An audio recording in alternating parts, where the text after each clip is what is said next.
오늘도 아침 예배 나오신 여러분을 진심으로 환영합니다. 함께 사도신경 하심으로 예배 시작하겠습니다.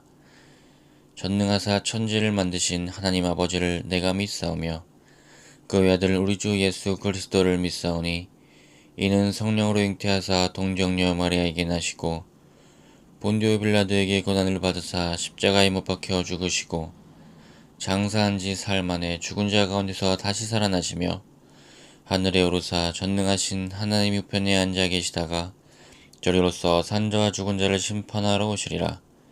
성령을 믿사하며 거룩한 공회와 성도가 서로 교통하는 것과 죄를 사하여 주시는 것과 몸이 다시 사는 것과 영원히 사는 것을 믿사옵나이다. 아멘. 오늘 함께 읽을 말씀은 시편 73편 1에서 3절입니다. 말씀 읽겠습니다. 하나님이 참으로 이스라엘 중 마음이 정결한 자에게 선을 행하시나 나는 거의 넘어질 뻔하였고 나의 걸음이 미끄러질 뻔하였으니 이는 내가 악인의 형통함을 보고 오만한 자를 질투하였음이로다. 아멘. 오늘 73편에서 시인은 아주 심오한 말을 해주고 있습니다. 저는 현대 교회에 던지는 중요한 메시지라고 생각을 합니다.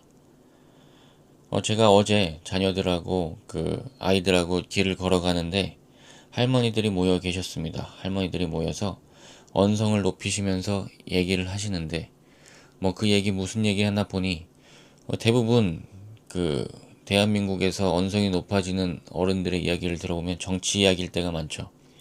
네, 정치 이야기하고 있었습니다. 또 조금 있다가 마트를 가는데 마트 앞에 할아버지들이 항상 모여 계십니다.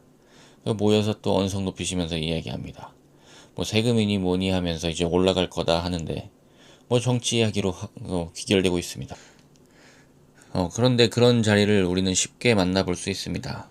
물론 그런 자리를 이제 겉면만 보고 무조건 나쁘다 할 것은 아니지만 여기에는 몇 가지 걸림돌이 있습니다. 마틴 로이드 존스 목사님은 이 이야기가 그 자체로의 문제라기보다는 이 문제를 헤롯의 누룩의 문제라고 명제를 지어줬습니다. 그 말은 이 이야기는 항상 맛있다는 겁니다. 그리고 좋아 보인다는 것이고 항상 꺼내기도 쉽다는 겁니다. 그러나 사실은 마음속에서 천천히 그들의 권력에 대한 시기심이 커진다는 거예요. 그래서 화가 커진다는 겁니다. 오늘 시인의 표현을 빌리자면 이런 위기 상황을 이렇게 말하고 있습니다. 하나님이 계시지 않아서 아파하는 것이 아닌 잘된 자들의 형통함을 보고 오만한 자를 말하는 데 재미 들렸다고 이야기하는 것이죠. 또 이 73편이 오늘 묵상하는 참 의미 있는 것 중 하나는 솔직하게 이 상황에 대한 이야기를 펼친다는 것입니다. 이런 생각을 하게 되었다고 해요. 7절은 이렇게 말합니다. 살찜으로 그들의 눈이 솟아나며 그들의 소득은 마음의 소원보다 많으며 이런 말씀들이 73편에 많습니다.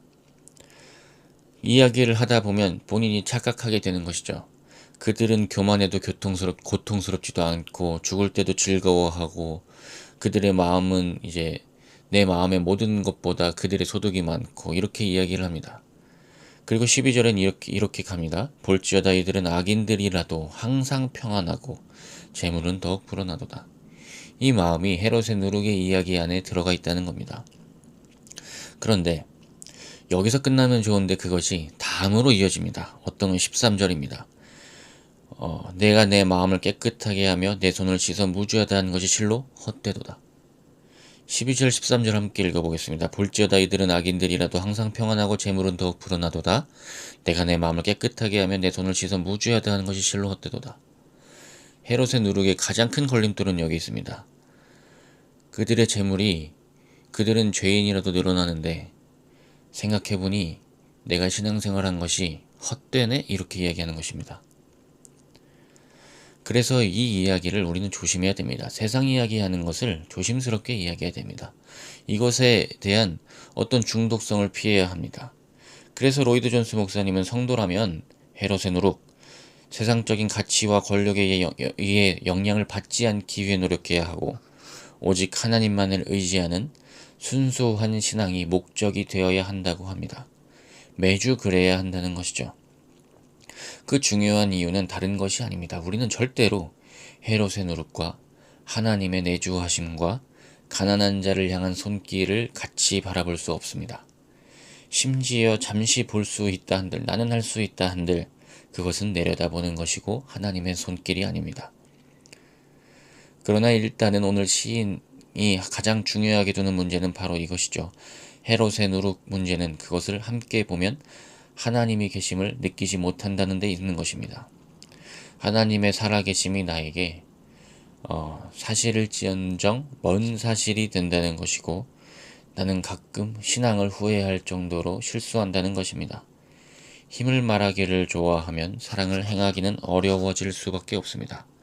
그래서 오늘 시편 73편에서 시인은 이 시간을 끝낼 수 있는 시간이 언제 왔는지 시를 통해서 우리에게 보여주고 있습니다.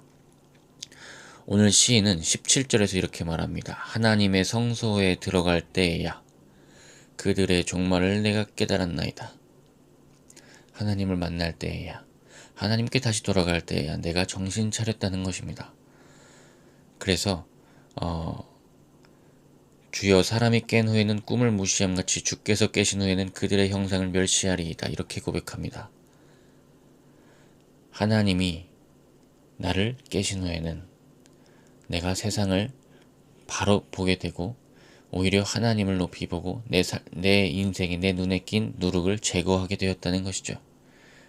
그래서 오늘 시인의 고백이 우리의 고백이 되면 좋겠는 것은 28절입니다. 하나님께 가까이함이 내게 복이라. 내가 주 여호와를 나의 피난처로 삼아 주의 모든 행적을 전파하리이다. 그 27절입니다. 무릇 주를 멀리하는 자는 망하리니 음녀같이 주를 떠난 자는 주께서 다 멸하셨나이다. 오직 하나님께 가까이함이 우리에게 복입니다. 오늘 우리는 무엇을 가까이 하시겠습니까? 하나님을 가까이 하시기 원합니다. 힘을 가까이 하기보다 내 입에 힘을 담기보다 내 입에 사랑을 담고 내 눈에 힘을 향한 눈길보다는 사랑을 향한 눈길을 심기 원합니다. 그것이 처음엔 쉽지 않을 것입니다. 그러나 그것이 성전에서 얻은 자유함의 연속성임을 우리는 고백하며 나아가기 원합니다. 기도하겠습니다. 하나님 감사합니다. 우리가 힘의 논리가 아닌 사랑의 논리로 살게 하시고 하나님 힘을 보다 보면 우리의 신앙을 후회합니다. 그것이 아닌 하나님 이웃의 사랑에 만족을 얻게 하시고 하나님을 사랑함으로써 세상의 헛됨에 우리가 질투와 욕심을 갖지 않게 하여 주옵소서. 하나님 내 옆에 있는 사람을 먼저 사랑하게 하시고 아버지의 십자가를 그들에게 먼저 보여주는 데에 인생이 집중될 수 있도록 나의 삶을 조절하여 주옵소서. 감사합니다. 예수님의 이름으로 기도드립니다. 아멘. 오늘도 주님 안에서 사랑으로 승리하시기를 축복합니다. 감사합니다.